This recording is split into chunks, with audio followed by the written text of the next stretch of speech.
नूह तो अपने परिवार के साथ जहाज के अंदर चला गया, लेकिन जो लोग बाहर रह गए थे उन्हें कोई परवाह नहीं थी।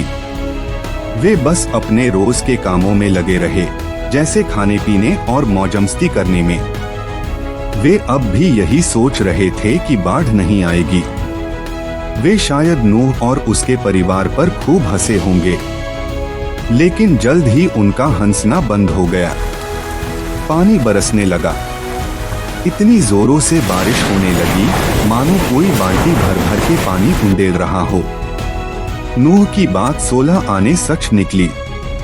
अब लोग चाहकर भी जहाज के अंदर नहीं घुस सकते थे, क्योंकि यहोवा ने जहाज का दरवाजा कसकर बंद कर दिया था।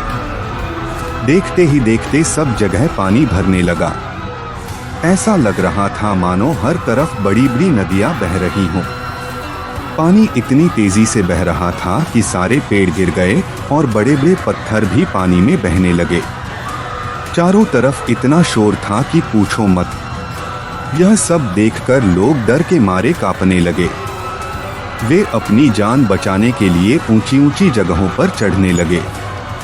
उन्होंने सोचा होगा कि काश हमने नूह की बात मान ली होती और जहाज का दरवाजा खुले रहने तक उसमें चढ़ गए होते तो कितना अच्छा होता। लेकिन यह सब सोचने से क्या फायदा। अब बहुत देर हो चुकी थी। पानी ऊपर उठता ही जा रहा था। 40 दिन और 40 रात तक लगातार बारिश होती रही।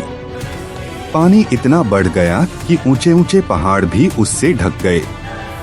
जैसा परमेश्वर ने कहा था, ठीक वैसा ही हुआ।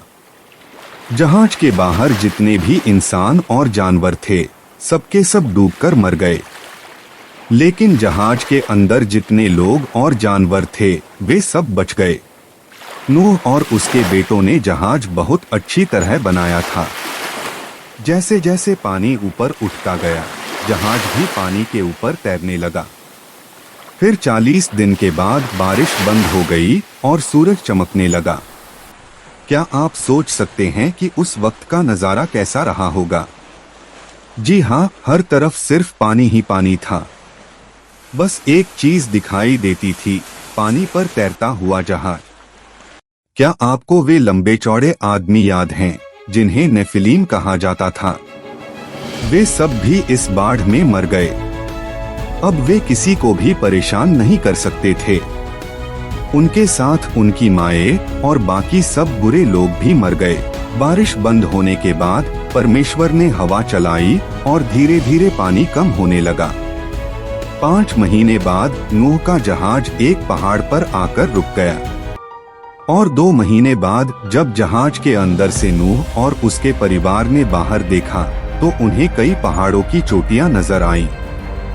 फिर नूह ने यह पता लगाने के लिए कि जमीन सूख गई है या नहीं, एक कौवे को जहाज से बाहर छोड़ा। मगर वह कौवा थोड़ी देर उड़ने के बाद वापस आ गया, क्योंकि उसे बैठने की कोई जगह नहीं मिली। वह कई बार उड़ा, लेकिन हर बार वापस आकर जहाज पर बैठ जाता। फिर नूह ने एक कबूतरी को भेजा, लेकिन वह भी वापस आ गई, क्योंकि उसे रहने की कोई जगह नहीं मिली। कुछ दिनों बाद नूह ने उस कबूतरी को दोबारा भेजा। इस बार वह अपनी चोंच में पत्ती लेकर आई। इससे नूह जान गया कि पानी एकदम कम हो गया है।